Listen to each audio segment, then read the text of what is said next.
Señor, muchas gracias por todo lo que en medio nuestro se está construyendo en estos días.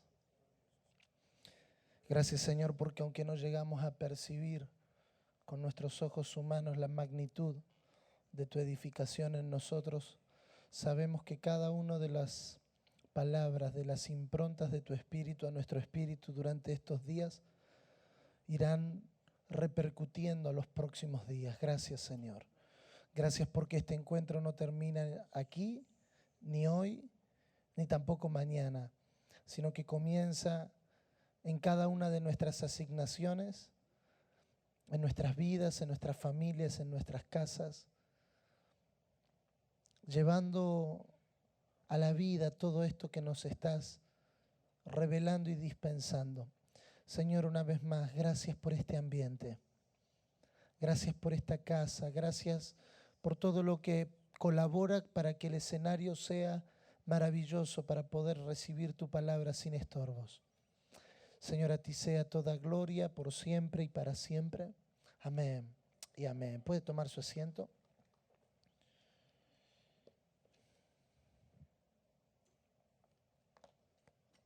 Quiero pedirle que abra la escritura. Algunos se tomaron muy en serio lo que se dijo ayer de que íbamos a empezar 10:30.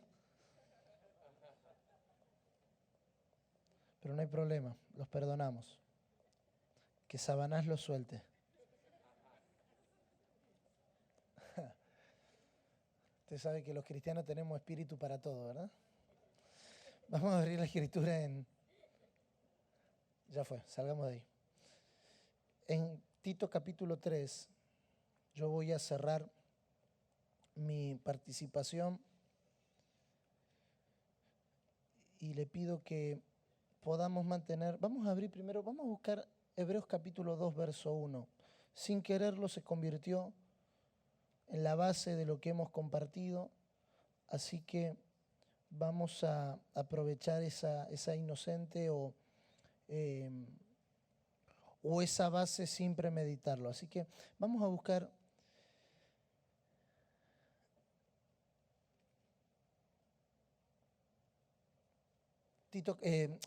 Hebreos capítulo 2, verso 1. Déjeme tirar esto por aquí. Por tanto, es necesario que con más diligencia atendamos a las cosas que hemos oído, no sea que nos deslicemos. Porque si la palabra dicha por medio de los ángeles fue firme,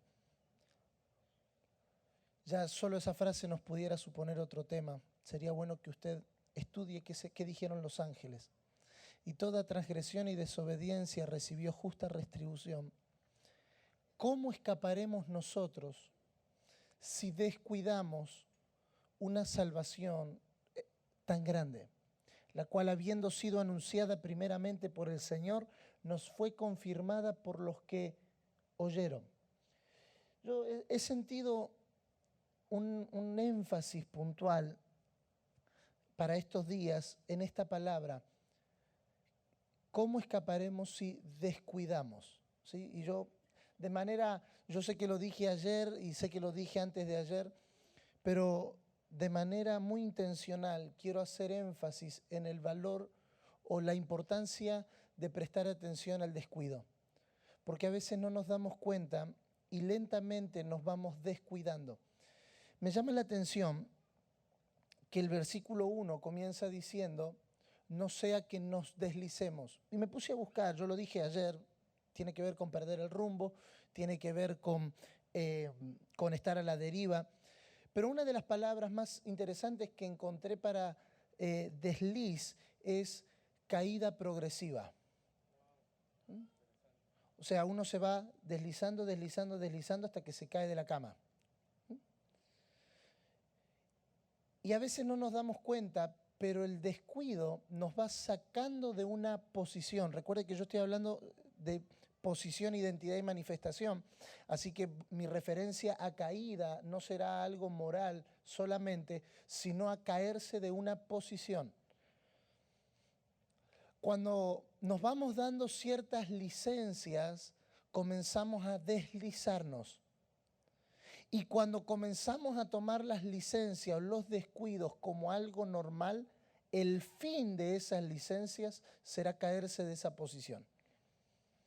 Mire por favor al que está a su lado con la mejor sonrisa que haya traído la mañana. Vamos a colaborar juntos porque total es mi última participación, así que ya después nadie más lo va a torturar con esto. Mírelo por favor y dígale, cuidado con el desliz. ¿Qué es el desliz? El desliz es la consecuencia de dejar de prestar atención. A veces nosotros nos volvemos muy automáticos y creo que alguien lo dijo en estos días. A veces somos muy piloto automáticos, ya sabemos cómo funciona. Yo conté, y lo voy a contar en otra oportunidad también, yo conté una experiencia que tuve, no para fundamentar lo que estoy diciendo, sino como algo que pueda ayudar, no sé. Yo estaba predicando en un congreso muy interesante en el norte de Argentina, había muchísima gente, y yo tenía 2 participaciones, el sábado a la noche y el domingo a la mañana, y después me volví a Buenos Aires. Y el sábado a la noche fue esa noche soñada por todos los predicadores. Es decir, esa noche que te sale todo, que profetizás y le pegás, que orás por milagros, se sanan todos, que orás por la gente, no queda ninguno de pie, todos se caen. Esa noche así que uno dice, en el lenguaje pentecostal nuestro, estuvo llena de gloria. Y nos fuimos a cenar, y en medio de la cena, los pastores comienzan a comentar, qué impresionante esta noche, qué bárbaro, la palabra, bueno, usted sabe, todas esas cosas que pasan después de una reunión muy buena y que los pastores anfitriones quieren hacerte sentir de que vos hiciste algo. Y entonces yo cometo una de las peores frases que he dicho en toda mi vida. Y le digo, sí, lo que pasa es que después de algunos años de enseñar y de predicar, uno ya sabe cómo hacer ciertas cosas. Sí, si me hubiese dado cuenta de lo que dije en el mismo momento como usted se está dando cuenta, no hubiese pasado lo que pasó. Entonces, digo, porque uno ya sabe, ya está acostumbrado, ya sabe cómo manejar pero no, la verdad, si usted me pregunta, yo no lo dije con mala intención. Oh, aleluya, gracias. Porque sin café es imposible agradar a Dios. Y usted sabe, tenemos versículo bíblico para todo, ¿no? Y dije esa frase porque ya uno sabe cuándo gritar y la gente va a aplaudir y de qué manera decir y la gente va a celebrar y hasta qué frase decir y la gente puede llegar a pasar a ofrendar. Yo sentí que dije eso y que algo se rompió dentro mío, pero la verdad no le di importancia. A la mañana siguiente fuimos a la reunión de la mañana y a mí me tocaba predicar. ¿Y vio cuando usted predica y siente que está predicando delante de un témpano de hielo? Pero no era la gente.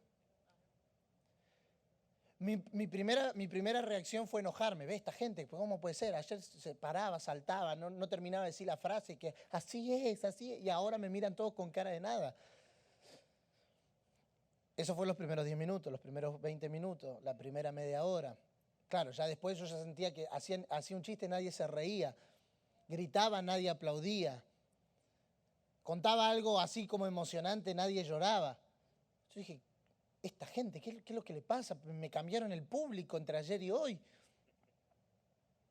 Y como a los 45 minutos se me ocurrió preguntar, Señor, ¿qué está pasando? Así veo cuando uno va hablando y se va preguntando a sí mismo al mismo tiempo. Entonces así como por un segundo me vino en la escena de la noche anterior. La cena, los pastores, y yo diciendo, yo ya sé. Y escuché, de verdad, yo no soy una persona que, de verdad, esto se lo tengo que decir, Dios no habla conmigo muchas veces audiblemente, pero cuando habla, me marca.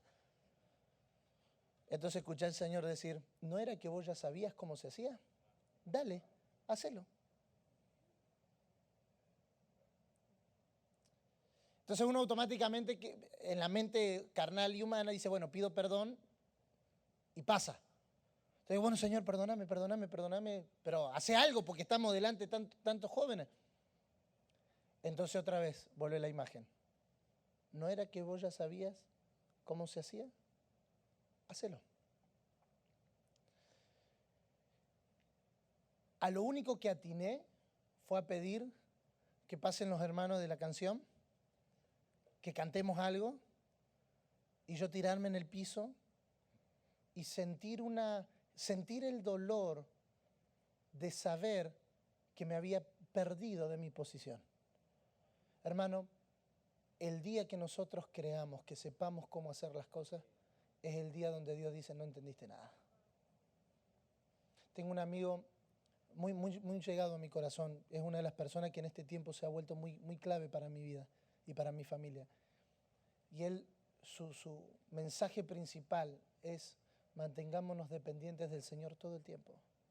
Porque a veces sabemos cómo abrir una reunión, sabemos cómo hacer para que la gente ore, sabemos cómo orar, qué decir para que la gente dé. Y a veces yo no estoy diciendo que eso nazca de un mal corazón. A veces uno como pastor tiene el deseo, pero la gente tiene que adorar. Entonces vamos a cantar esta canción porque con esta canción la gente adora. Y comenzamos a meter nuestras manos en algo que cuando lo metemos se humaniza. Y hermano, lo eterno se corrompe cuando se humaniza. No cuando entra en lo humano, porque lo eterno entró en lo humano. El problema está cuando lo que es eterno se humaniza. Dios no tiene problema con el ser humano, Él creó el ser humano. La problemática de Dios comienza cuando el ser humano humaniza lo que es eterno. Mira el que está a su lado, por favor, y dígale, es necesario que prestemos más atención. No sea que nos deslicemos. Yo hablaba esta semana con un pastor de nuestra congregación que estamos trabajando juntos en perfeccionar nuestra manera de armar bosquejos y de predicar y de trabajar. Le digo, ¿sabes cuál es el peligro de esto? Le digo, no es que está mal, porque yo te estoy ayudando.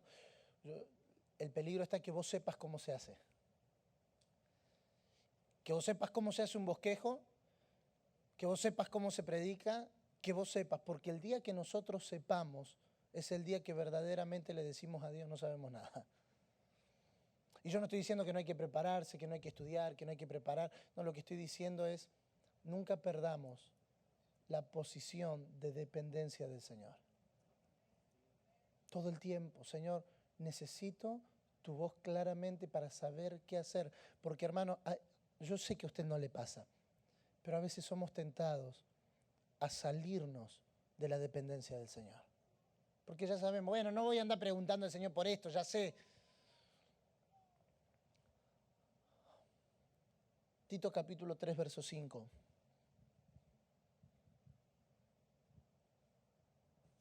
Vamos a hablar en esta mañana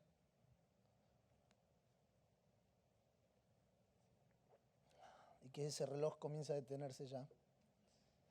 En Tito capítulo 3, verso 5, y vamos a hablar de un tema que lo vamos a mencionar, pero lo vamos a pasar por alto en el sentido de que quiero entrar a otro tema. Así que vamos a cerrar este tema para entrar a otro tema. Él nos salvó no por nuestras propias obras de justicia, sino por su misericordia. Nos salvó mediante el lavamiento de la regeneración y de la renovación por el Espíritu Santo. Nos salvó no por obras de justicia que nosotros hubiéramos hecho, sino por su misericordia, por el lavamiento de la regeneración y por la renovación del Espíritu Santo, por el Espíritu Santo. Estamos hablando, y por lo menos es mi tema, esta salvación tan grande. Y esta salvación tan grande tiene tres expresiones: justificación, regeneración y santificación. Y yo sé, y vuelvo a repetir porque nunca está de más decirlo, todos tenemos una idea, o al contrario, algunos pueden tener mayor idea que yo sobre este tema, pero yo quiero mencionar algo puntual sobre la regeneración. Ayer lo dijo el pastor Edgar, regeneración tiene que ver con, perdón, antes de ayer lo dijo, tiene que ver con el nuevo nacimiento, con volver a nacer. Y investigando un poco más sobre este asunto de la regeneración, me llamó la atención cuando descubrí que uno de los significados de regeneración es volver al gen. Es volver al gen original para el cual nosotros fuimos creados. Cuando hablamos de nuevo nacimiento, estamos hablando de volver al primer nacimiento que según Dios nunca debíamos haber perdido. Cuando hablamos de nuevo nacimiento, hablamos de recuperar la posición que habíamos perdido. Por eso la salvación es una sola, pero tiene tres expresiones. Esta salvación es tan grande porque incluye la justificación, es decir, la posición legal de Dios para conmigo y mía para con Dios, como se explicó ayer, pero también incluye el hecho de mi nuevo nacimiento, que es recuperar de una manera vívida o vivencial la posición que Dios había diseñado para el hombre antes de la caída. Es decir, regeneración tiene que ver con volver. Y me llama la atención porque nosotros pensamos que siempre Dios está haciendo algo nuevo en el sentido de que Él tiene que hacerlo, pero Dios nos retorna. O sea, nosotros pensamos que Dios está haciendo algo nuevo con nosotros, pero la verdad es que eso nuevo que Él está haciendo con nosotros es volvernos. Puede levantar su mano conmigo y decir, Dios me está retornando a su intención original. Eso que nosotros decimos, wow, esto es nuevo, qué impresionante, nunca lo había oído. Es simplemente volver al punto del cual nunca debíamos de habernos salido. Entonces, todas estas cuestiones que nosotros estamos compartiendo aquí, seguramente usted ya las sepa. Pero la intención no es decir algo nuevo, sino garantizar de que estamos volviendo. Porque si no volvemos, entonces todo lo que construyamos después podrá ser, y lo vamos a ver ahora por las Escrituras, completamente corruptible y completamente temporal, es decir, no perdurará. Pero aquello que es conforme a la posición de Dios tiene la garantía y el sello de que va a durar para siempre. Yo no sé usted, pero yo no quiero pasar toda la vida y al partir de esta tierra que mis hijos tengan que volver a empezar porque no supimos construir algo que perdure. Muchos de nosotros somos la prolongación de algo que ya se empezó. Y uno tiene que saber, a mí me gusta, yo lo dije el primer día, esta expresión, subidos a hombros de gigantes. Nosotros tenemos que saber que nosotros no estamos descubriendo la pólvora, alguien ya la descubrió, nosotros estamos viendo cómo usarla mejor. Por eso, ir hacia adelante en Dios es volver hacia su intención. Y eso no es un retroceso, es garantía. Es garantía de que esto no se nos va a echar a perder entre las manos. Hermano, nada de lo que Dios nos ha dado se va a perder si nosotros garantizamos que la base de lo que estamos edificando sea el origen de Dios. Ahora, lo que nosotros no edificamos según Dios no tiene garantía de permanecer. 1 Corintios 13 es un claro ejemplo de esto. Todo lo que es heno, hoja y hojarasca se quema. Se quema. Y esos tres materiales nos hablan de materiales temporales, de materiales no refinados. Avancemos, por favor, porque hay mucho para decir y el tiempo corre.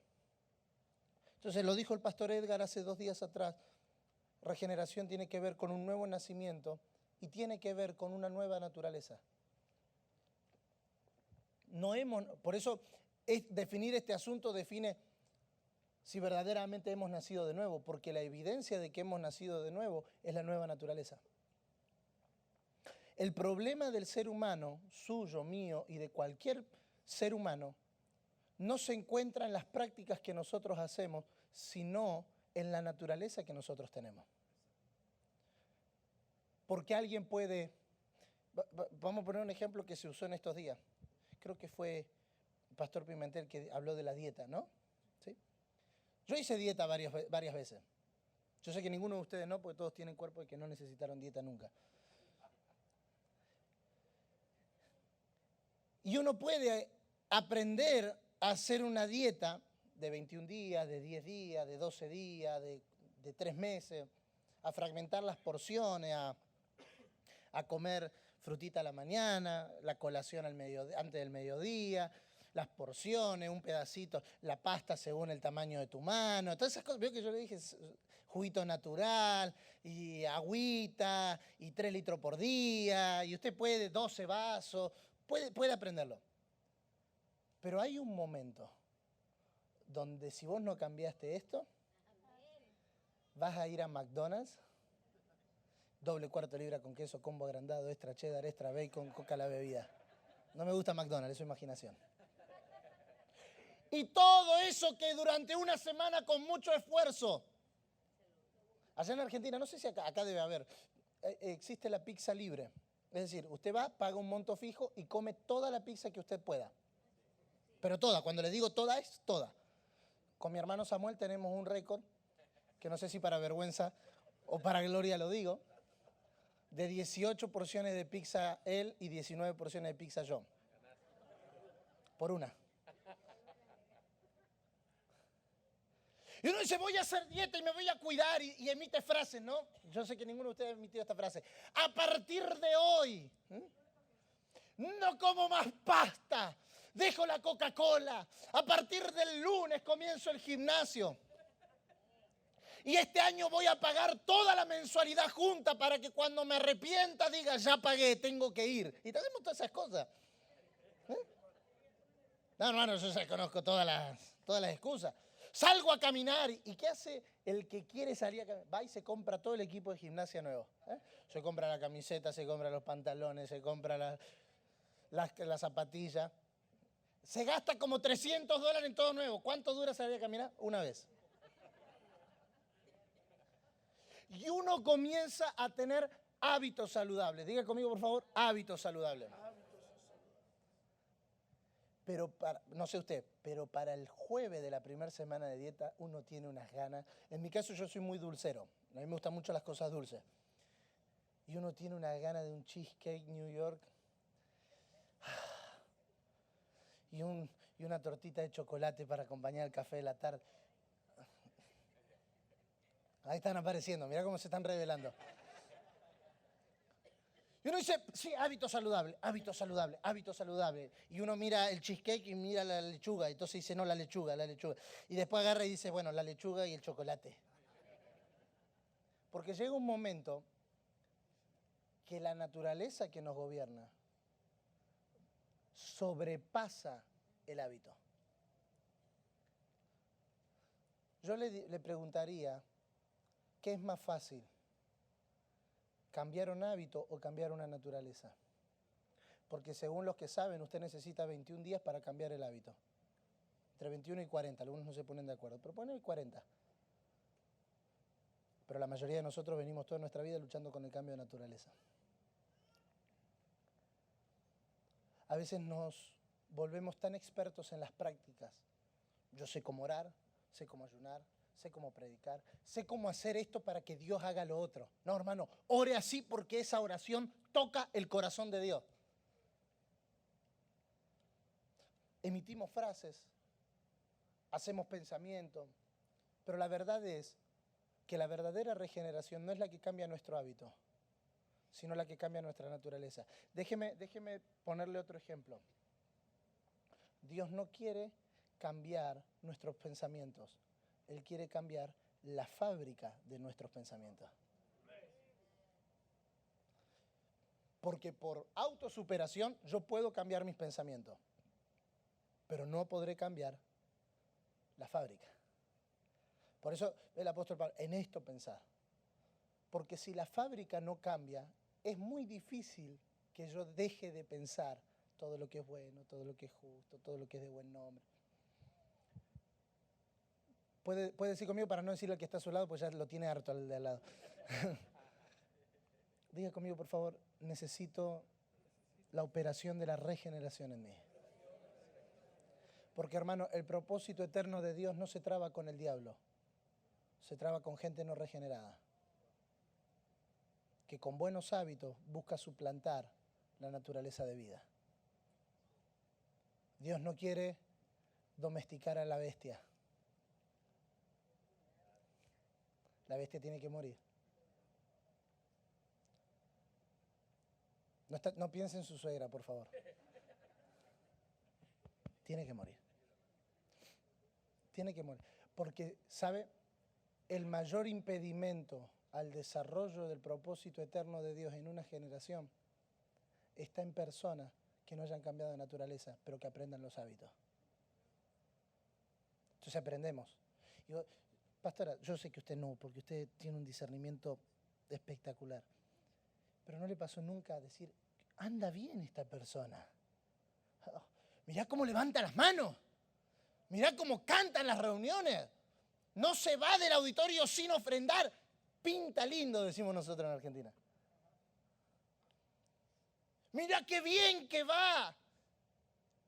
Y a los 2 minutos, vos saliste del auditorio y ves cómo le está gritando a la esposa. Entonces vos te das cuenta que aprendió un hábito, pero no cambió la naturaleza. Avancemos, por favor. ¿Estamos bien hasta acá? ¿Sí? ¿Tienen mucho sueño? Sea sincero, hermano, por favor, que se le dé la cara. Primera de Pedro, capítulo 1, verso 13. Yo voy a leerlo en la NBI. Me gusta esta versión para este pasaje. Si la tenemos en multimedia, genial, y si no, no hay problema, yo lo leo. Primera de Pedro, capítulo 1, verso 13. Por eso dispónganse para actuar con inteligencia. Tengan dominio propio, pongan su esperanza completamente en la gracia que se les dará cuando se revele Jesucristo. Como hijos obedientes, no se amolden a los malos deseos que tenían antes, cuando vivían en la ignorancia. Más bien, sean ustedes santos en todo lo que hagan, como también es santo quien los llamó, pues está escrito, sean santos porque yo soy santo. Ya que invocan como Padre al que juzga con imparcialidad las obras de cada uno, vivan con temor reverente mientras sean peregrinos en este mundo. Como bien saben, ustedes fueron rescatados de la vida absurda que heredaron de sus antepasados. El precio de su rescate no se pagó con cosas perecederas como el oro y la plata, sino con la preciosa sangre de Cristo, como de un cordero sin mancha y sin defecto. Cristo, a quien Dios escogió antes de la creación del mundo, se ha manifestado en estos últimos tiempos en beneficio de ustedes.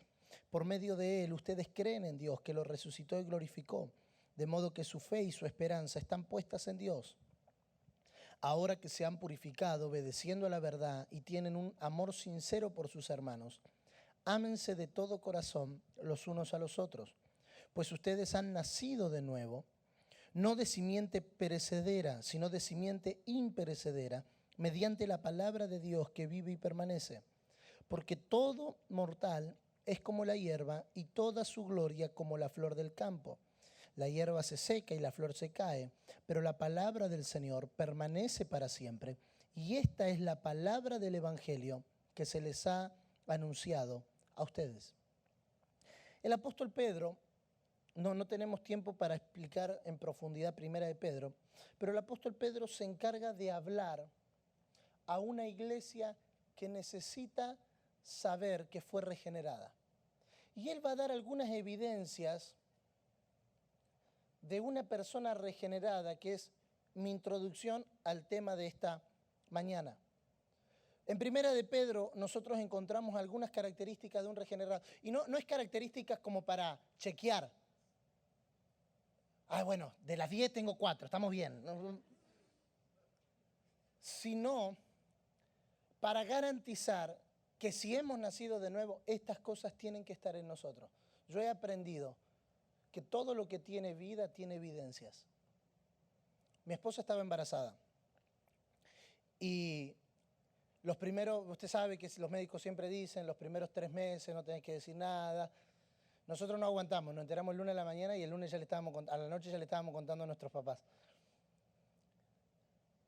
Y yo había acompañado todo el proceso, obviamente, desde el día que nos enteramos hasta hoy, hasta ayer a la noche que me mandó un video de mi hija moviendo y se veía todo el piecito en la panza, esa imagen.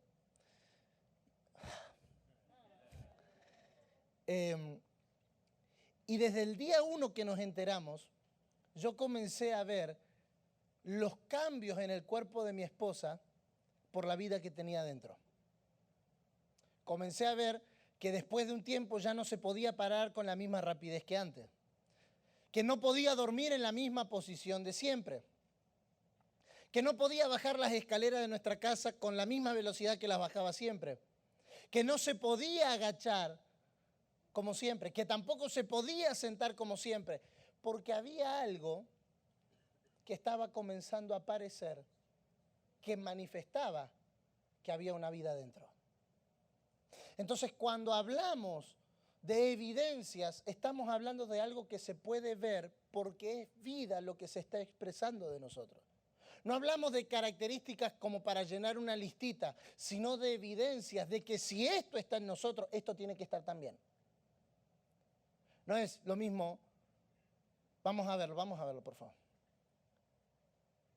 Pedro dice que un ser regenerado actúa con inteligencia. También dice que tiene dominio propio, no demonio propio. También dice que pone la esperanza en la gracia. También dice que es un hijo obediente. Yo estoy dando tiempo por si usted está notando. También dice que no se amolda a los malos deseos. También dice que es santo. También dice que vive con temor reverente. Y por último, Pedro dice que ama de todo corazón a los demás. Yo no sé usted, pero de estas 1, 2, 3, 4, 5, 6, 7, 8, 9, yo necesito que el Señor siga trabajando en mí para que estas cosas se vuelvan una evidencia. Porque, ¿sabe? No es lo mismo decir yo soy regenerado que mostrar con evidencias de que estoy regenerado. No es lo mismo decir, cuando nosotros comenzamos a decir que mi esposa estaba embarazada, lo primero que hacía la gente le miraba la panza. Yo decía, no, ella está.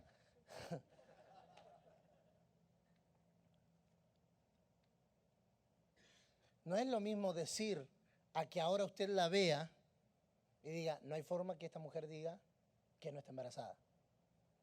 Porque la evidencia habla por sí misma. No es lo mismo decir yo soy inteligente a que la gente vea que actuamos con inteligencia. Y aquí inteligencia no tiene que ver con coeficiente intelectual, sino con la inteligencia del Espíritu.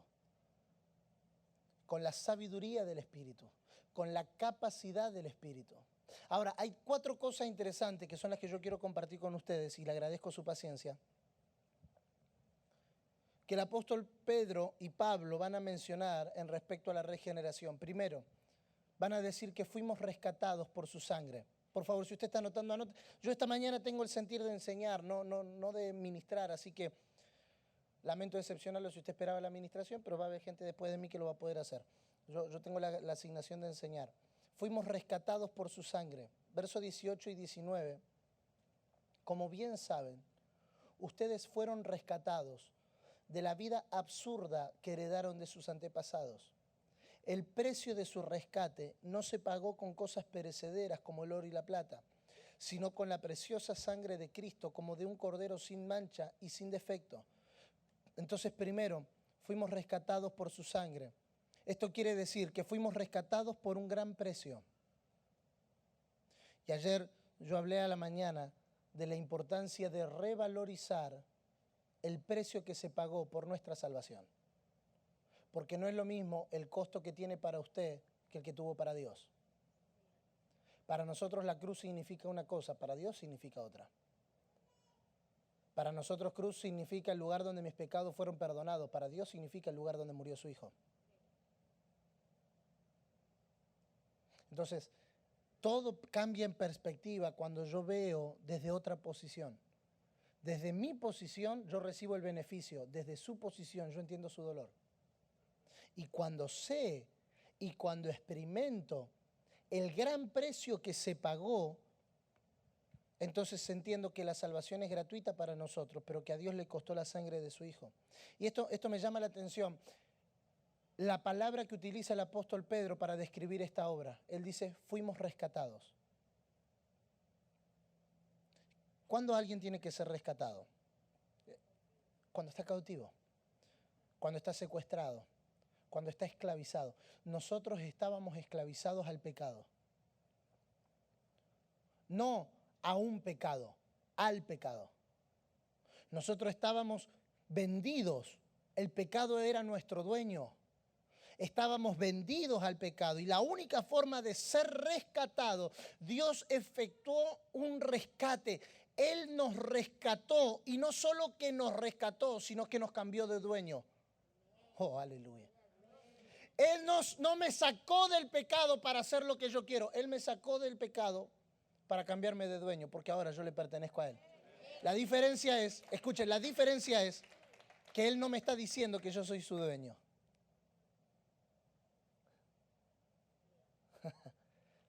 Por eso, a lo primero en lo que el Evangelio se nos invita es a un señorío. Pero es un señorío al que yo me someto, como la evidencia de que se me ha revelado. Él no me está diciendo, yo soy tu Señor. Por causa de que Él se me revela, la evidencia es que yo veo en Él un Señor. Fundamento bíblico, Hechos 9. Saulo se convierte, cae. No vamos a decir si del caballo no, cae. No vamos a meter en esas discusiones. Se cayó, no importa, pero se cayó. Y cuando se levantó, hizo una pregunta, ¿se acuerda? ¿Quién eres, Señor? ¿Ve? La primera imagen que Él tiene es de un Señor. ¿Quién eres, Señor? Yo soy Jesús a quien tú persigues. La primera revelación que el apóstol Pablo tuvo fue la de un señorío. Hasta que nosotros no seamos gobernados por un Señor, nunca vamos a entender que fuimos cambiados de dueño. La diferencia es que el pecado te dice que tú eres pecador. Todos los días. Todos los días, lo dijo el pastor Wall, todos los días la ley te decía, tú no puedes. Dios diseñó la ley para que el hombre la quebrantara, no para que la cumpliera, porque Él sabía que no tenía el poder para cumplirla. Pero Él ahora, que cambió de dueño, Él no te está diciendo, yo soy tu Señor, hazme caso. Él se da a conocer. Y si se te revela que Él es el Señor, entonces el señorío, yo me coloco bajo su señorío. Él no me impone su señorío.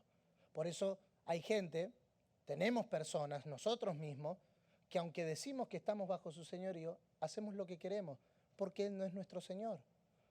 ¿Por qué me decís Señor, Señor y no hacés lo que yo os digo? La segunda revelación que Pablo tiene es la segunda pregunta. Señor, ¿qué quieres que yo haga? Nunca el hacer es antes que la revelación.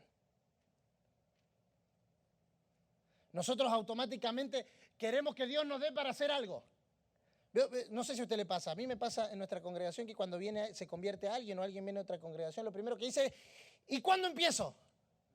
Y yo sé cantar, y yo sé predicar, y si viene otra congregación ni te cuento. Yo en mi otra congregación predicaba, yo en mi otra congregación era líder, yo en mi otra congregación era el jefe de intercesión, yo en mi otra congregación era el líder de alabanza.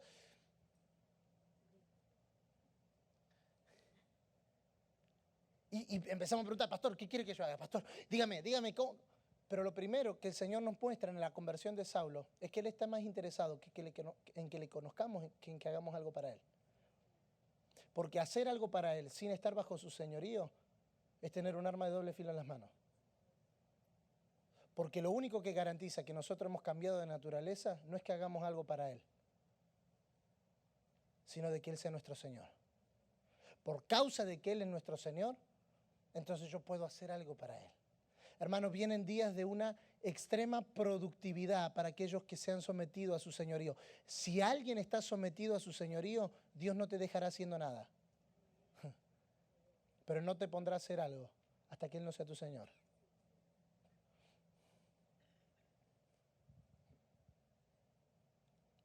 Segundo, dentro del punto 1,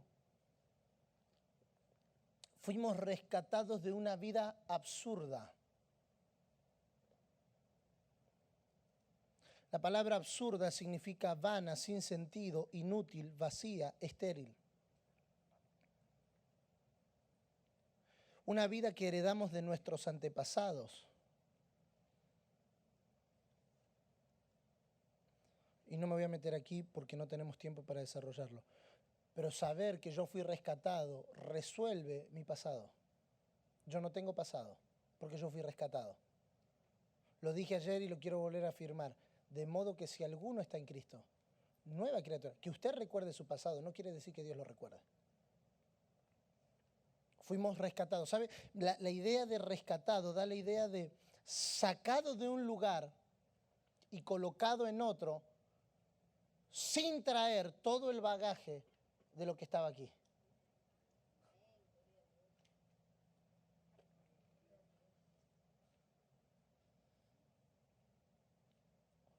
Quiero repetir esto porque lo dije antes y me parece importante decirlo.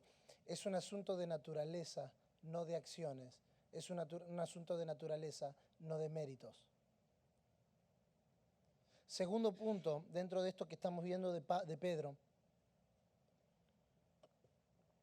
fuimos reconciliados por su vida.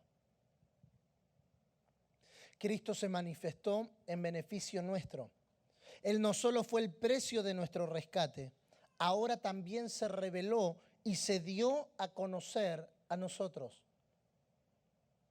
Por medio de Él creemos en Dios y esto nos habla de la fe.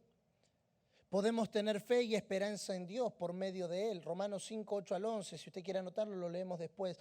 Fuimos hechos participantes de su vida, no de un credo. Hermano, la actividad nunca puede reemplazar la vida. La actividad nunca puede reemplazar la vida. Y necesitamos mantener esto siempre vigente porque lo sabemos, pero a la hora de que la actividad nos reemplace la vida, nunca paramos.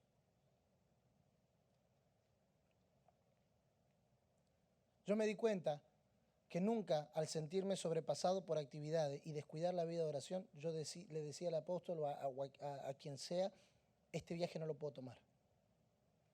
Y yo tuve que aprender a identificar cuándo la vida estaba siendo reemplazada por las actividades y decir, no, primero la vida. Primero la vida. Porque esas son las cosas que comienzan a deslizarnos. Y que cuando no nos damos cuenta, terminamos saliéndonos de la posición. Y nos comenzamos a creer que somos la última Coca-Cola del desierto. Bueno, pero si yo no estoy, ¿quién va a estar?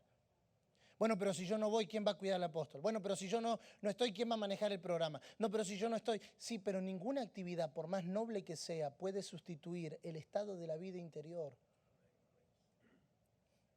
Pastor, ¿sabe qué? Aprenda a decir, este domingo no puedo predicar. Pero no porque no oré toda la semana, sino porque yo sé que algo dentro de mí me está diciendo que si me paro a predicar, la actividad va a suplantar la vida.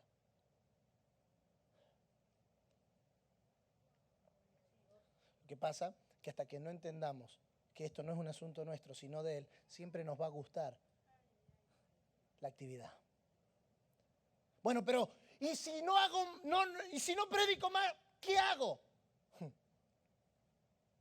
Y lo disfrazamos de aparentes frases espirituales, que esto para mí es la vida. Ah, si tu función es tu vida, entonces estamos en un problema.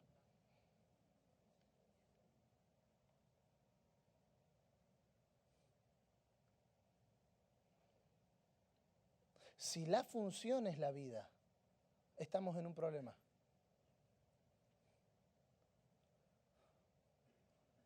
Por favor, puede levantar sus manos y decir, yo no quiero suplantar la vida del Señor. Aunque las actividades sean nobles. ¿Pero qué tiene de malo si yo quiero predicar? Sí, pero yo sé que predicando estoy reemplazando la vida. Y yo no estoy diciendo que no hay que predicar, entiéndame lo que le estoy diciendo. Pero necesitamos de una vez por todas que haya una generación que diga, ¿sabe qué, pastor? Si me paro a cantar, lo voy a hacer en mi talento, pero no va a fluir vida. Lo dijo ayer el apóstol Gustavo, nosotros no solo debemos incorporar conocimiento, sino impartir vida. Y es más noble alguien que cuida la vida que se queda sentado. Prefiero estar sentado y no descuidar la vida, porque todo es el desliz. Nos vamos deslizando. ¿Y sabe qué? Puede pasar que si usted canta y la vida no está bien, algo pase. Entonces comenzamos a creer que aunque no estábamos bien, nos da licencia a no volver a la posición. Entonces, bueno, pero oré y la gente se cayó. Bueno, es que profeticé y le pegué. Entonces comenzamos a tomar que esas cosas son normales y cuando la actividad reemplaza la vida, entonces la evidencia está en que descuidamos la salvación tan grande. Y después nos agarramos la cabeza, pero nunca supimos cuándo parar. Necesitamos, pero por favor, esto no es en tono de condenación, entiéndame lo que estoy diciendo. No me gusta predicar así, sabe Dios que a mí no me gusta predicar así. Pero necesitamos recuperar el valor de la vida de Dios en nosotros. Hermanos, se pagó un precio demasiado alto por esta vida para ser reemplazada por actividades, por más noble que parezcan. Por más noble que... ¿Qué tiene de malo? No tiene nada de malo, pero mata la vida. Mata la vida. Y no quiero que esta vida sea destruida. No quiero que esta vida sea disminuida. No quiero que esta vida sea deslizada. Necesitamos recuperar el valor que tiene la vida de Dios en nosotros. Hermano, ¿sabe qué? Yo aprendí con el embarazo de mi esposa que antes hacía cosas que ahora no puede hacer. Y no porque no quiera hacerlas, sino porque tiene una vida que cuidar. Mi esposa es una mujer muy activa. Ella siempre tiene que estar haciendo algo, pero siempre. No. De hecho, una de las cosas que más le frustra del embarazo es tener que estar sentada o acostada, porque a ella le gusta ir, andar, ver, visitar, comer, hablar con tal persona, hablar con la otra, moverse para acá, moverse para allá. Es una hormiga atómica. Estamos en Buenos Aires y no, y mi amor, vamos y salgamos, y quiero ir a tal lugar, y vamos a tal lugar, y quiero ver aquella cosa. Y es imposible quedarse quieto con ella, pero ¿sabe qué? Los últimos meses del embarazo, yo le decía, mi amor, vamos, salgamos, vamos. Y nacía de mí salir. Cosa que nunca, pero a ver, vamos mi amor, salgamos, vamos a dar una vuelta, vamos a tomar un café. Mi amor, no, prefiero quedarme en casa. ¿What? Me cambiaron a mi esposa. Devuélvame a Miru. Entonces yo le decía, mi amor, ¿por qué? Y porque me canso mucho. Porque la panza se me pone muy dura, porque se me hinchan los pies. Cuando tú eres consciente de la vida, hay cosas que las dejas de hacer. No porque estén mal. ¿Qué tiene de malo salir? Nada. Pero puede dañar la vida que tienes dentro. Entonces, si la actividad es más importante que la vida, voy a hacer la actividad a cualquier costo. ¿Y cuál puede ser el costo? Tuvimos la primera etapa del embarazo, tuvimos una situación, una noticia que no fue muy positiva y gracias a Dios después se revirtió y todo quedó muy bien. Pero la doctora dijo, tenés que hacer reposo.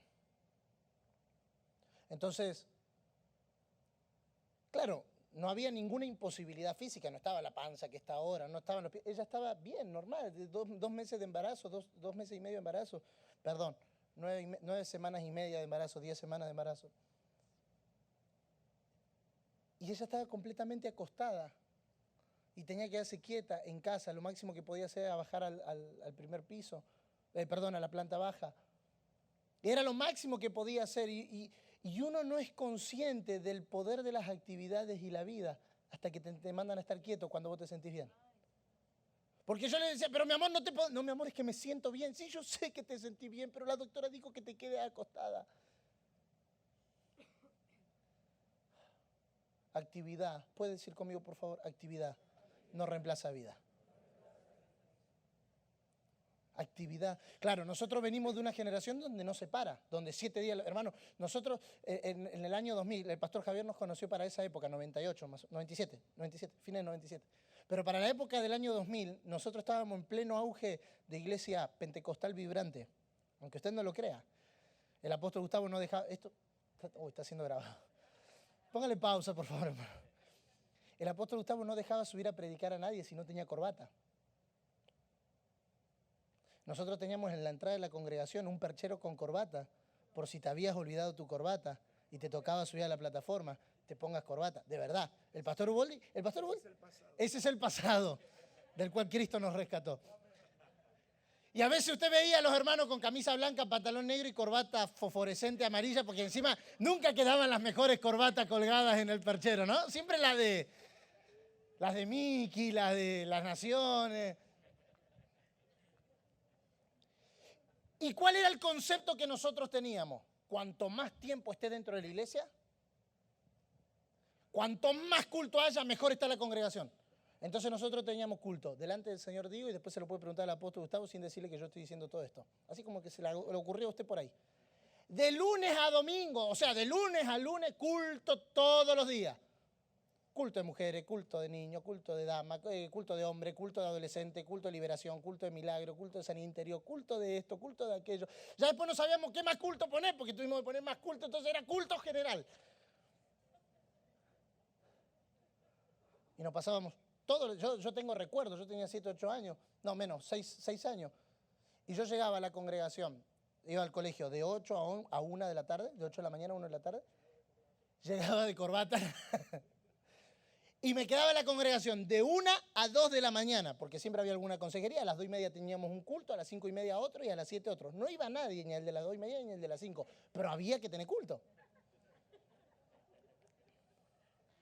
Cualquier semejanza con su realidad es pura coincidencia, ¿está?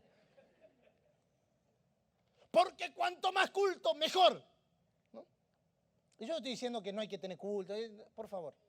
Lo que estoy diciendo es que comenzamos a ver que las personas comenzaban a apagarse, no en la actividad, sino en el culto. Usted los veía tristes, los veía deprimidos, pero los tipos tomaban el micrófono y eran unos leones de la tribu de Judá, impresionantes. Pero se bajaban del púlpito, dejaban el micrófono y otra vez parecían un trapo de piso. Y uno dice, no, lo que pasa, hermano, que el poder de Dios está en el micrófono. No, hermano, lo que pasa es que la actividad suplantó la vida y nos aprendimos la actividad de memoria.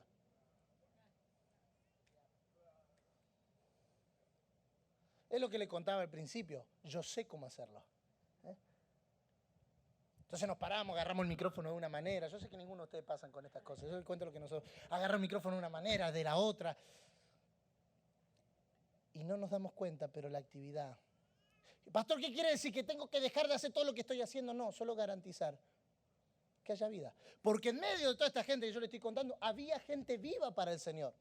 Gente alegre, gente contenta, gente con dominio propio, gente con inteligencia, gente con amor por... Había, porque no está mal hacer actividades. No sé si me entiende la idea. No estoy diciendo que usted tiene que salir a cancelar todos los cultos porque los cultos le están matando la vida. No, haga todos los cultos que Dios le mande a hacer. Si Dios le está mandando a hacer culto 3 días por semana, 3 veces por día, haga 3 veces por día y tenga 21 cultos a la semana y gloríese de los 21 cultos que tiene a la semana. Pero garantice que esos 21 cultos no maten la vida, ni suya, ni de la gente que Dios le entregó. Porque a veces ponemos un peso tan pesado con las actividades. Y ya está, salgamos de ahí porque ya estoy redundando en lo mismo. Le dije que no iba a predicar como se predica siempre. Tercero, este para mí es el punto más neurálgico de esta mañana. Me quedan exactamente 53 minutos y 46 segundos. No me cambié los lentes, como dijo el apóstol Teresa ayer.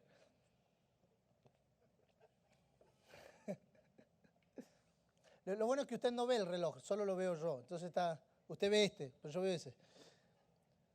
Tercero, fuimos renacidos por su palabra. Fuimos renacidos por su palabra. ¿Cómo Dios utiliza, cuál es el medio que Dios utiliza para efectuar en nosotros la regeneración? ¿Cuál es el medio que Dios utiliza para hacernos nacer de nuevo? La palabra. Por eso yo lo dije el primer día, tal vez usted no se acuerde porque se dijeron muchas cosas, pero yo dije, necesitamos tener conciencia de que estamos reunidos aquí en torno a la palabra. Porque es la palabra la que tiene el poder de hacer renacer. Y esto no quiere decir que todo lo demás no es importante, sino que cada cosa tiene un rol y una función dentro de la vida de la iglesia. Por eso, como dije el segundo día en tono exhortativo, estamos recobrando el valor que tiene la palabra cantada, la palabra enseñada, la palabra ministrada a través de la música.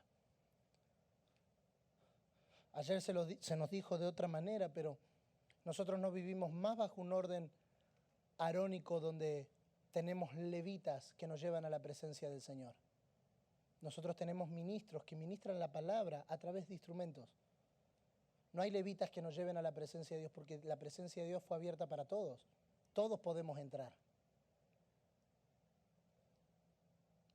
Aunque nosotros sabemos que operamos en el orden de Melquisedec, hermano, la mayoría de nosotros tenemos una semejanza trágica con el sacerdocio arónico. Muchos de los ritos y de las costumbres que nosotros tenemos en nuestras congregaciones son más parecidas al sacerdocio arónico que al orden de Melquisedec, más a la élite de santos que sirven que al sacerdocio de todos los santos. Necesitamos recuperar el sacerdocio de todos los santos. Todos los santos pueden servir a Dios y todos los santos pueden ministrar a Dios si han nacido de nuevo. Esto elimina el clero y esto elimina el laicado. No hay una élite que sirve a Dios, no, todos servimos a Dios. Claro, lo que tenemos son diferentes funciones. Hay una función, pero la función no es jerárquica. La autoridad en el cuerpo de Cristo no es jerárquica, es funcional. Por eso usted va a ver que primero era Bernabé y Saulo y después fue Pablo y Bernabé. ¿Acaso Pablo era mejor que Bernabé? No, pero cuando la autoridad cambió y la función requirió de otra gracia, el orden se invirtió. Y necesitamos recuperar la salud dentro de las congregaciones por entender que todos los santos sirven.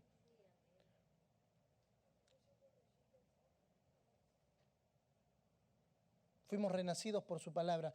Mire, vamos a ver, nacimos de nuevo mediante su palabra. Santiago 1:17. ¿Estamos bien hasta acá, hermano? ¿Sí? Me da una mano bárbara. ¿Estamos bien hasta acá? ¿Sí? 14 minutos y terminamos. Ya se le termina la tortura. Santiago capítulo 1, verso 17. Sí, tranquilo, hermano, que yo ya también estoy sentado. Todo este material yo lo voy a dejar a partir del lunes en el sitio web nuestro. Mi sitio web es demasiado complicado, así que yo le voy a pedir que por favor lo anote para que no se le olvide. JonathanLara.com. Pensé un nombre que sea más fácil de recordar, porque si le ponemos, no sé, no importa. JonathanLara.com, ahí yo voy a dejar cargado un PDF. Lo dejo en PDF porque algunas personas tienen Word y no tienen Page, o tienen Page y no tienen Word. Entonces, para que después no me ponga, no lo puedo descargar, además lo pongo en PDF, no porque no quiero que lo edite. Edítelo, córtelo, cópielo, sáquele las herejías, sáquele los errores. Si usted tiene una versión mejor, escriba, no hay problema, no tiene copyright, pero es válida la aclaración. Santiago 1:17.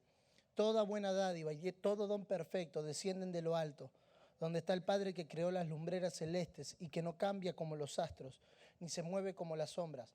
Por su propia voluntad nos hizo nacer, diga conmigo por favor, nos hizo nacer mediante la palabra de verdad. Siempre que yo me exponga a la palabra de verdad, habrá algo en mí que volverá a nacer. Oh, aleluya. Aleluya. Siempre que yo me exponga, y me gusta esta aclaración, a la palabra de verdad. Porque si hay una palabra de verdad es porque hay una palabra de... Lo que producirá en nosotros siempre será muerte.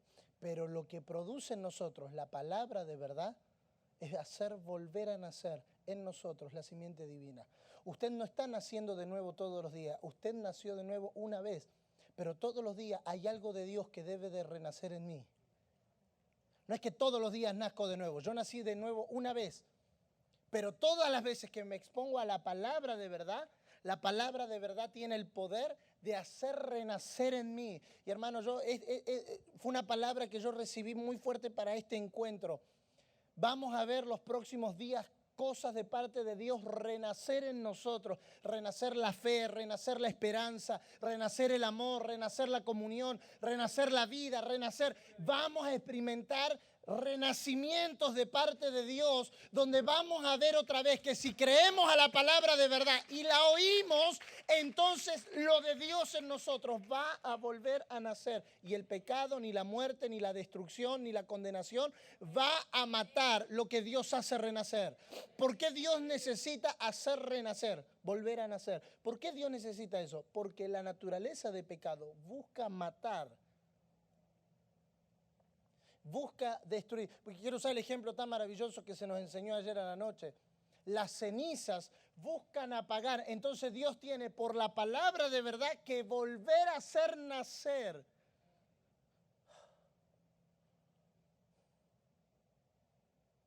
Volver a hacer nacer.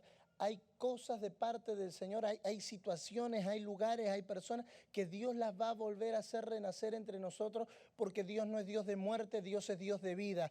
Todo lo que Dios es vida.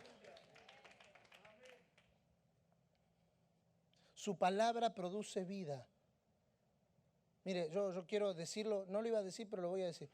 La palabra no nos toca, nos mata y nos resucita.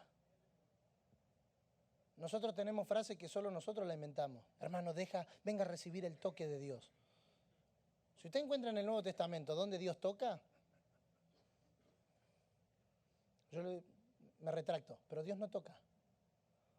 O Dios mata y resucita, o Dios no hace nada. Él no te toca hoy para volverte a tocar mañana. O Él te gobierna o Él no te gobierna. Pero la mentalidad del toque nos hizo suplantar la vida por actividades. No, estoy destruido, estoy bajoñado. Voy a ir al culto para que Dios me toque y por lo menos aguante una semana más. Dios no anda tocando a la gente. O Dios nos gobierna o Dios no los gobierna. Hebreos 4:12, yo sé que usted conoce el pasaje. Ciertamente la palabra de Dios es viva y es poderosa y es más cortante que cualquier espada de 2 filos, penetra hasta lo más profundo del alma y del espíritu, hasta las médulas de los huesos y juzga los pensamientos y las intenciones del corazón. Lu, ¿me puede acompañar? Lu, por favor. Así todos creen que estamos terminando, ¿viste? No sé por qué tenemos esa concepción de que si el predicador cierra el iPad o cierra el cuaderno y el músico pasa a tocar es porque está terminando. En mi caso es porque recién estoy empezando. Somos sustentados por su palabra que vive y permanece. ¿Sabe? En momentos donde las cenizas, para usar el ejemplo de ayer, buscan apagar el fuego, lo que yo necesito recordar es lo que Dios habló. Yo nunca valoré tanto las palabras de Dios como hasta los momentos de crisis. Porque cuando tú recuerdas las palabras de Dios, son las palabras de Dios las que te sostienen. No ves nada alrededor. Yo no sé si no logro discernir en plenitud cómo será esta mañana en términos de cómo tengo que aterrizar este avión. Pero voy a hacer cosas que usualmente no hago. En el año 2011, yo lo he contado y mi papá lo ha contado muchas veces. 3 médicos se reunieron en una junta médica y los 3 me sentaron así, parecía yo en el tribunal. Y los 3 se reunieron, los 3 se sentaron en el escritorio de la misma manera, cruzaron sus brazos y me dijeron, Jonathan, estaba mi papá no estaba, estaba en Brasil. Y los 3 dijeron prácticamente al unísono, tomó la palabra el oncólogo y dijo, Jonathan, tenemos algo que decirte. Tenés cáncer y este cáncer es tan agresivo que solo quedan 6 meses. Yo tenía en ese momento 16 años, ¿te acuerdas? 12 de agosto del 2011. Y déjeme decirle algo. Todo es wow hasta que usted recibe una palabra así. Y uno comienza a cruzarse muchos pensamientos en la cabeza. Bueno, pero Dios dijo, no, pero el profeta, no, pero no, pero aquello. Y tal vez digo esto porque sea una de las crisis, no es la principal, pero es una de las crisis más grandes que yo he tenido en mi vida en términos de donde todo se te mueve. Porque no era un dolor de cabeza que se soluciona. O sea, tampoco es uno en estadio 1. Según los médicos, yo estaba en estadio 3. 6 meses. Y hermano, 6 meses, yo sé que la noticia duele a cualquier edad, pero 6 meses a los 85 no es lo mismo que 6 meses a los 16. No es lo mismo. Y me acuerdo que esa tarde, eran las 3:30 de la tarde, esa tarde fue choqueante para mí. Porque todo lo que yo conocía, nunca contesto, todo lo que yo conocía entró en una crisis existencial. Porque mi mente volaba 10.000 por hora, ¿no?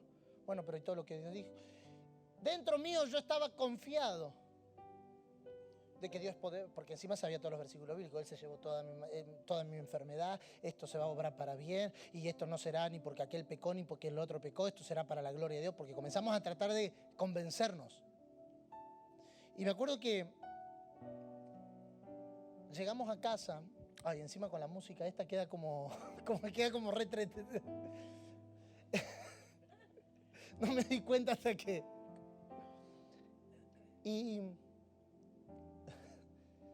Y me senté en la cama y comencé a pensar, ¿y qué pasa si Dios no me sana? Yo creo que Dios me puede sanar. Pero ¿y qué pasa si no? Yo no es que comience a aceptar la muerte, pero uno tiene que hacerse preguntas para saber dónde está parado. ¿Qué pasa si esto no sale bien? Y me acuerdo que en ese momento mi papá no estaba, estaba en Brasil. Estábamos preparando África con la PET. Y mi papá llama, y yo nunca me voy a olvidar esa conversación. Para mí fue destrabadora. En ese momento no había tanta tecnología como hoy, o nosotros tal vez no teníamos tanta tecnología, así que mi mamá puso el teléfono cerca de los dos porque no teníamos el speaker. Y mi mamá le dijo a mi papá le dice, ya me tomo el avión. Mi mamá le contó el diagnóstico, mi papá dijo, ya me tomo el avión y me vuelvo. Y mi mamá le dijo, no, Gustavo, Jonathan y yo necesitamos a Dios, no a Gustavo. Si vos estás ahí, nosotros acá estamos bien. A mí me gustaría que mi papá pueda estar en una reunión ahora para contarles cómo él lo vivió, porque él se tuvo que parar y predicar teniendo ese diagnóstico.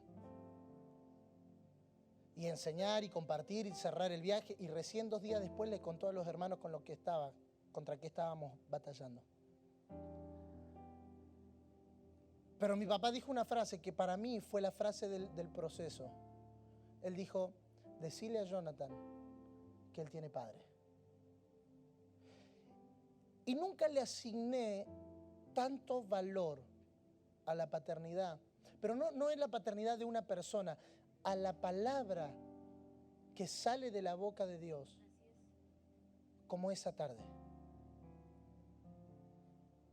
Porque tuve que someterme a algunos estudios, algunos muy invasivos. Bueno, usted conoce el tratamiento. Tuve que hacerme algunos tratamientos, tuve que inyectarme algunas cosas. No fue fácil. Fueron 6 meses donde todo mi cuerpo estaba completamente inflamado, donde la ropa no me entraba, donde tuve que hacer viajes porque yo no quería parar de predicar. Yo me acuerdo que mi papá me decía, te tenés que quedar quieto. Y le digo, no, imagínate si son mis últimas prédicas.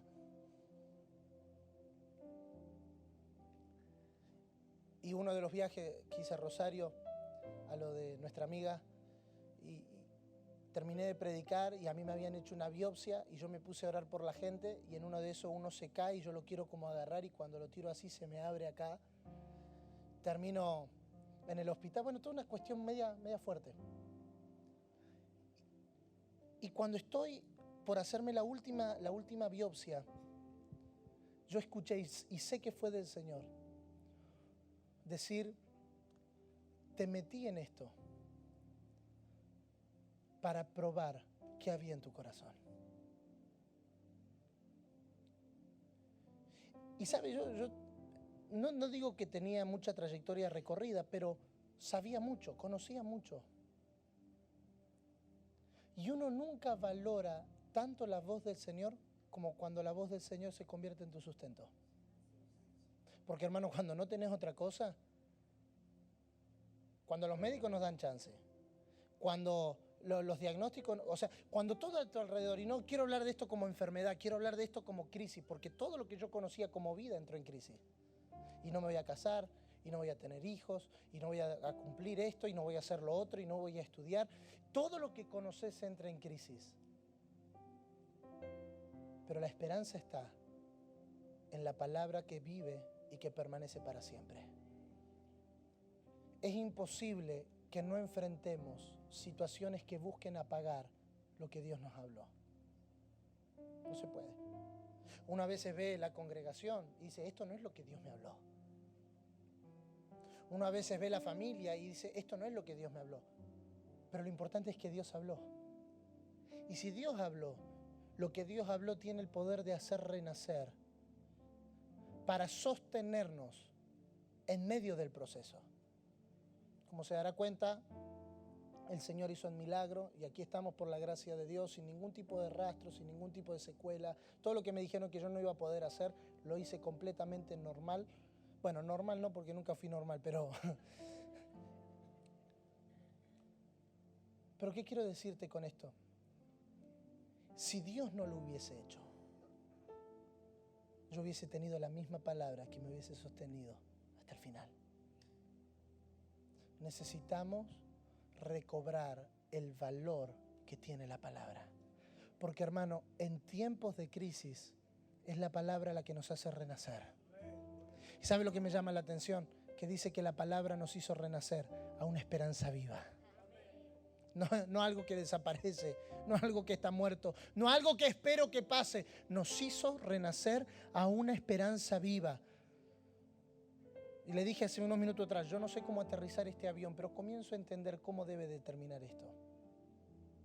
Me queda un punto más para terminar y como 5 hojas de bosquejo, y yo le prometo que lo dejo en la web para que usted lo estudie y lo investigue y demás. Pero, ¿qué fue lo que las cenizas taparon que necesitamos que la palabra haga renacer? Porque aunque es nuestra responsabilidad sacar las cenizas, no es nuestra responsabilidad prender el fuego. Ayer se nos dijo, el fuego lo prende Dios. Nuestra responsabilidad es que se mantenga prendido. Pero si por alguna razón, y voy a usar la misma analogía que se utilizó ayer, el fuego se apagara, la palabra de verdad tiene el poder de hacernos renacer. Puede inclinar su rostro allí donde está. Yo no quiero terminar con una gran efusividad, sino llevándonos a una completa y a una seria reflexión, a lo que se nos dijo ayer, sin repetir más. Tengo el testimonio en mi corazón de que esta es una mañana de mucha consolación, por lo menos en lo que a mí respecta. Consolación que el Dios que te introdujo al proceso es el Dios que te sostiene, porque su palabra te sustenta. ¿Duele? Sí, claro que duele. ¿Incomoda? Sí, claro que incomoda. ¿Decepciona? Claro que incomoda. Decepciona no tener la congregación que nosotros queremos. Decepciona no tener los recursos que nosotros quisiéramos para hacer avanzar el propósito de Dios. Decepcionan las fallas, decepcionan las molestias. Es verdad, pero hermanos, lo único que garantiza que nosotros nos mantengamos vivos en la tierra es que tengamos una palabra de verdad que nos haga renacer a una esperanza viva, a una esperanza que no es perecedera, a una esperanza que no es corruptible.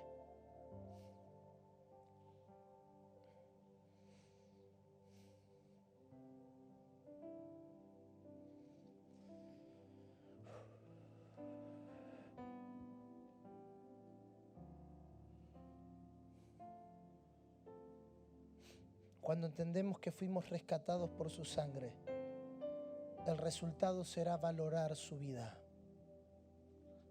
Cuando entendemos que fuimos reconciliados con su vida, el resultado será disfrutar su gracia. Cuando entendemos que fuimos renacidos por su palabra, el resultado será confiar en su gracia. ¿Qué tienes? Lo que nos decía ayer el pastor Vladimir, ¿qué tienes? Tengo una palabra, entonces confía. No te muevas si no tienes una palabra.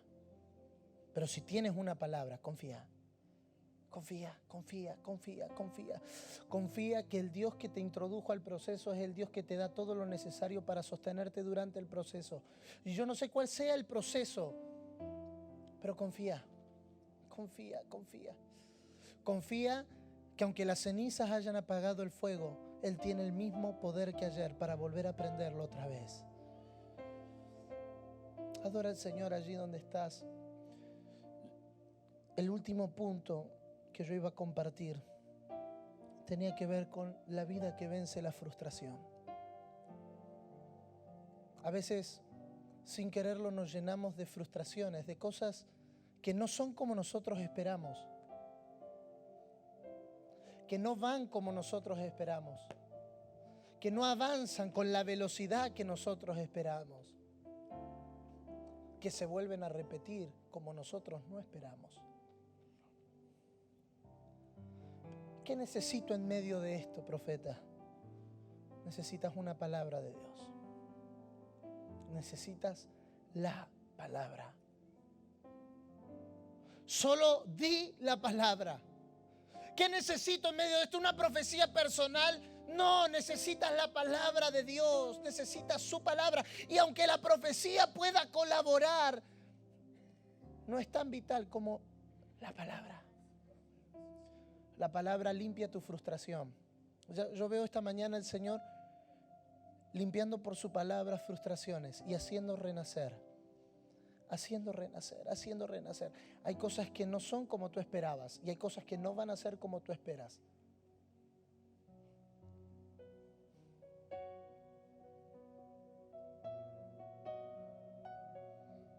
Adora al Señor allí donde tú estás, por favor.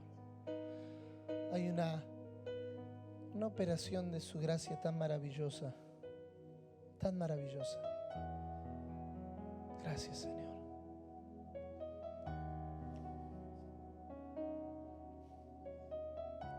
No quiero que la actividad reemplace la vida. Sí. No quiero dejar de hacer cosas para ti, pero no quiero que lo que hago para ti reemplace tu señorío en mí. Y si en algún momento de esta tarea me doy cuenta que las cenizas taparon el fuego, hay una canción tal vez secular en Argentina que dice: hay que saber cuándo parar. Y el momento para saber cuándo parar es cuando lo que hago reemplaza su vida en mí. Oh. No hay actividad más noble que sea, por más noble que sea, que pueda reemplazar el estado de nuestra vida interior. No el estado de lo que hago, no el estado de mi capacidad, no, pero yo oro y la gente se sana. Esa es la capacidad de Dios en ti, su vida en ti. ¿Cómo está?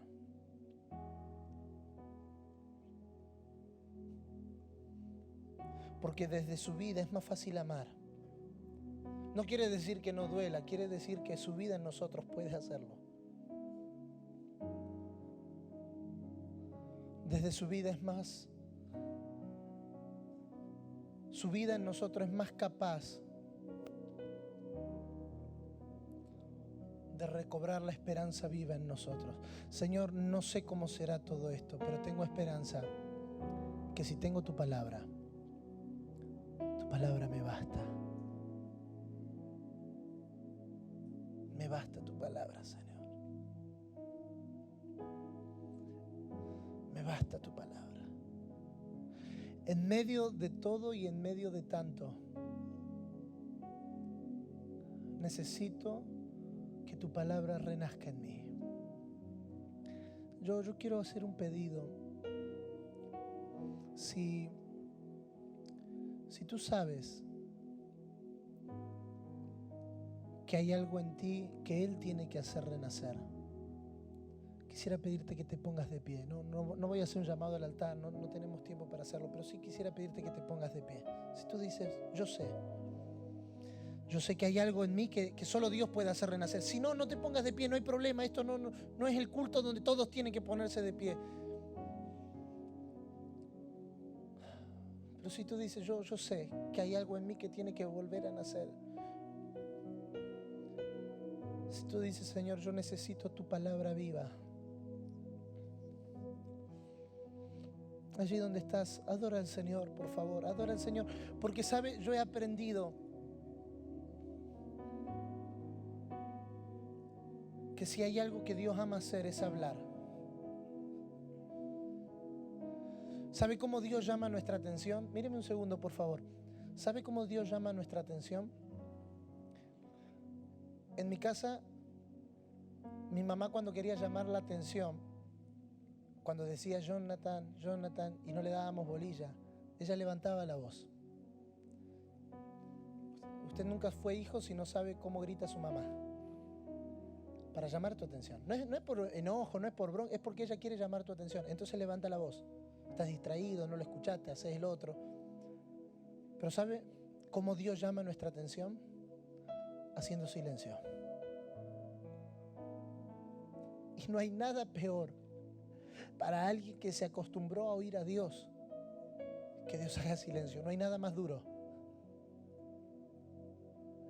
No hay nada más duro para alguien que se acostumbró a oír a Dios que Dios haga silencio. Pero es la manera que Él tiene. Es la manera que Él tiene de hacer llamar nuestra atención. Yo no sé si has estado experimentando un momento de silencio, pero recuerda lo que leímos el primer día. Es necesario que prestemos más atención a las cosas que hemos oído. Y déjeme agregarle algo que no está en las Escrituras, para que Dios no se calle. Porque, hermano, lo único que nosotros necesitamos es su palabra. Todo lo demás puede variar, puede terminarse, pero su palabra vive y permanece para siempre. Cielo y tierra pueden pasar, pero su palabra permanece para siempre. Recuerda lo que Dios te ha hablado y vuelve allí.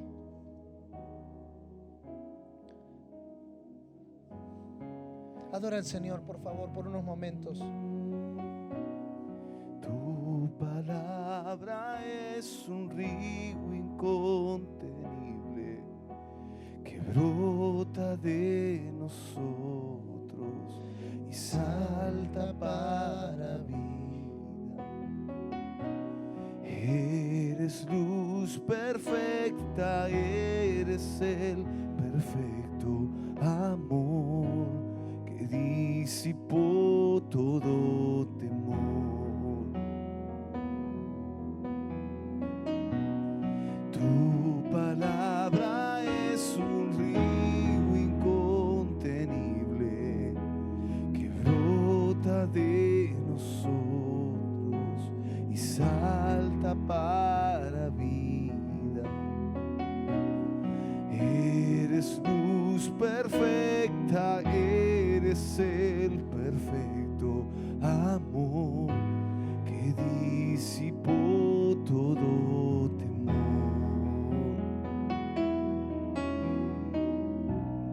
Hijo dado por eterna compasión, Cristo exacto eres sin comparación, primogénito de toda la creación. Sí, Señor.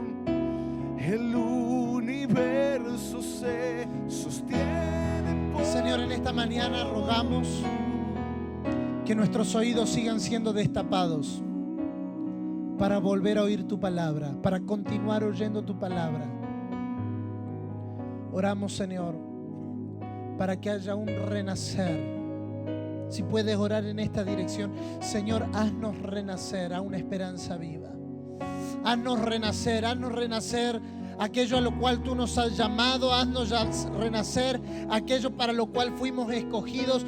Haznos renacer aquello que nos sostiene en medio de la prueba, en medio de la tribulación, en medio de la circunstancia, en medio de la crisis. Haznos renacer.